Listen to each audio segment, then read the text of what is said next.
पूर्वांचल विद्युत वितरण निगम लिमिटेड के निजीकरण के खिलाफ आंदोलनरत कार्मिकों के कार्य बहिष्कार को समाप्त कराने की कोशिशें देर रात विफल हो गई।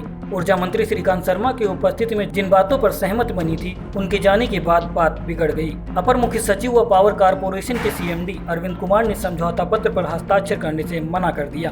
विद्युत कर्मचारी संयुक्त संघर्ष समिति ने कार्य बहिष्कार जारी करने का फैसला लिया है। अब अलग अलग जिलों में लगभग 25,000 कर्मचारी इसके खिलाफ विरोध प्रदर्शन करेंगे। सोमवार रात 8 बजे से शक्ति भवन में कार्य बहिष्कार समाप्त करने के लिए संघर्ष समिति के पदाधिकारियों व पावर कारपोरेशन के अधिकारियों की बैठक रात 8 बजे से चल रही थी। रात 10 बजे सूचना आई कि समझौता हो गया और कार्य बहिष्कार समाप्त हो गया। इसके कुछ देर बाद ही यह सूचना आई कि सीएमडी ने हस्ताक्षर करने से मना कर दिया और वार्ता विफल हो गई। कई चक्र वार्ता के बाद यह तय हुआ था कि पूर्वांचल या किसी अन्य क्षेत्र के विघटन या निजीकरण का प्रस्ताव सरकार की तरफ से वापस लिया जाता है। वर्तमान व्यवस्था में ही विद्युत वितरण में सुधार की सार्थक कार्रवाई की जाएगी। कर्मचारियों व अभियंताओं को विश्वास में लिए बगैर कोई निजीकरण नहीं किया जाएगा। विद्युत वितरण में सुधार, राजस्व वसूली, बेहतर उपभोक्ता सेवा के लिए प्रयास किए जाएंगे। उपकेंद्रों को आत्मनिर्भर बनाने में कर्मचारी अपना पूरा सहयोग देंगे। इन शर्तों के साथ संयुक्त संघर्ष समिति ने आंदोलन वापस लेने का निर्णय लिया। समझौता पत्र पर कई लोगों ने हस्ताक्षर भी कर दिए। बताया जाता है कि जब समझौता पत्र सीएमडी अरविंद कुमार के पास गया तो उन्होंने उसे ध्यान से पढ़ा। फिर वह अंदर गए और शासन व सरकार में शायद कुछ लोगों से बात की। वापस लौटकर उन्होंने हस्ताक्षर करने से मना कर दिया। उनका मानना था कि समझौते में व्यवस्था सुधार के कोई ठोस कदम नहीं थे। विद्युत कर्मचारी संयुक्त संघर्ष समिति के संयोजक शैलेंद्र दुबे ने कहा कि सीएमडी अरविंद कुमार ने धोखा दिया है। ऊर्जा मंत्री के आश्वासन के बाद हस्ताक्षर नहीं किया। आज से आंदोलन और तेज हो गया है। कार्य बहिष्कार जारी रहेगा। दूसरी तरफ इस मुद्दे पर मंत्री या सीएमडी की तरफ से कोई बयान नहीं जारी किया गया। किसी ने फोन भी रिसीव नहीं किया। देखिए, पूर्वांचल विद्युत वितरण निगम के निजीकरण के विरोध में उत्तर प्रदेश के बिजली कर्मचारी शांतिपूर्ण ढंग से अपना विरोध कर रहे हैं। कल माननीय ऊर्जा मंत्री जी ने वार्ता के लिए बुलाया था।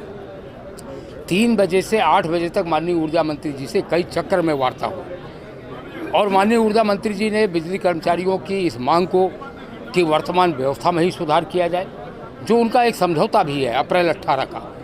उन्होंने कहा उस समझौते के प्रति उत्तर प्रदेश की सरकार पूरी तरह से प्रतिबद्ध है और यह लिखित तौर पर ड्राफ्ट उन्होंने बना दिया कि उत्तर प्रदेश में कोई निजीकरण नहीं होगा और पूर्वांचल विद्युत वितरण निगम के निजीकरण का प्रस्ताव वापस लिया जाता है। यह शब्द माननीय ऊर्जा मंत्री जी ने कहे, समझौते में लिख दिए गए। माननीय ऊर्जा मंत्री जी का हम लोगों ने स्वागत किया, उनके जिंदाबाद के नारे लगे। उसके बाद उन्होंने चेयरमैन को कहा कि अब आप लोग इसको साइन कर दीजिए। 1.5 घंटे तक पावर कॉरपोरेशन के चेयरमैन, जो एडिशनल चीफ सेक्रेटरी एनर्जी भी हैं, अरविंद कुमार, उन्होंने हम लोगों को इंतज़ार करवाया। जब मैंने उनको बार बार मैसेज दे के बुलाया तो बाहर आके उन्होंने कहा कि मैं इस समझौते पर सिग्नेचर नहीं करूँगा। मैंने उनसे कहा कि माननीय ऊर्जा मंत्री जी के सामने आपने इसको तय किया है, अब आप इससे मुकर रहे हैं तो क्या माना जाए यह वार्ता विफल हो गई?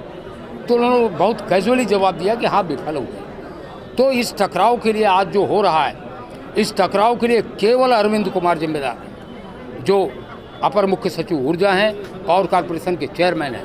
आज के टकराव की सारी जिम्मेदारी अरविंद कुमार पर है और मैं उत्तर प्रदेश के मुख्यमंत्री से और माननीय ऊर्जा मंत्री से मैंने सुबह ट्वीट करके मांग किया है कि जो समझौता माननीय ऊर्जा मंत्री जी ने तय किया, उस समझौते पर सिग्नेचर हो, बिजली कर्मचारी शांतिपूर्वक अपना काम करें, जनता को कोई तकलीफ ना होने पाए।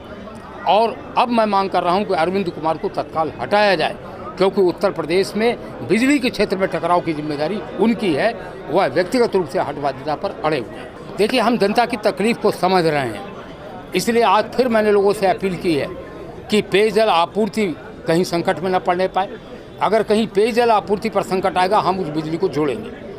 अगर किसी अस्पताल की बिजली कटेगी तो हम उस बिजली को भी जोड़ेंगे। लेकिन जनता से हम अपील करेंगे कि इसमें हमारे साथ खड़ी हो। थोड़ी बहुत तकलीफ जनता को उठानी पड़ेगी, क्योंकि निजीकरण के बाद 10 रुपये प्रति यूनिट की बिजली मिलेगी। अगर उससे बचना है, निजीकरण एक कोड़ है, निजीकरण एक लूट है सार्वजनिक संपत्ति की, तो मैं आम जनता से अपील करता हूँ कि हमारे साथ खड़ी हो। हम अस्पताल में बिजली कटने नहीं देंगे, पेयजल की आपूर्ति ठप नहीं होने देंगे। Hi guys, this is Alia Bhatt. You're watching Expose India. Keep watching.